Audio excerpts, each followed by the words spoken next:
এই জামাটা কি কালার বলতো? আমার গার্লফ্রেন্ড জিজ্ঞাসা করতি। দেখি তো মনে হচ্ছে বন্ধু নীলে কালার। তোর গার্লফ্রেন্ডের বলতি নীলে কালার। তাহলে নীলে কালার বলতেছি। আর নীলে কালার বলবি তা নীলে কালারের মতনও লিখতে না। নীলে তো আকাশের মতন, তাই না?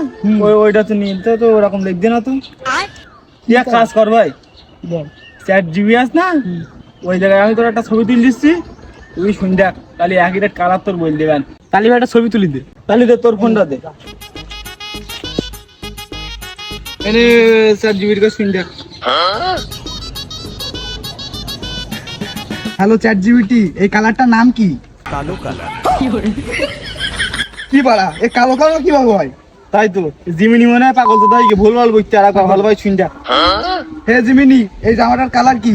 ও সরি, আমি আসলে তোমার মুখের কালো কালারটা, শরীরের কালারটা বলছিলাম। তুই তো জম্মের কালো রে, তুই তো গুছিয়ে খারাপ। তোর সাথে আমার থাকলে আর মান সম্মান কিছু থাকবে না। শালার কেইলো শহর, কেইলো কানাগার, তো চ্যাট জিবিও কালো বলছি, তোর হাত থাকবে কেটা? দূর এখানতে।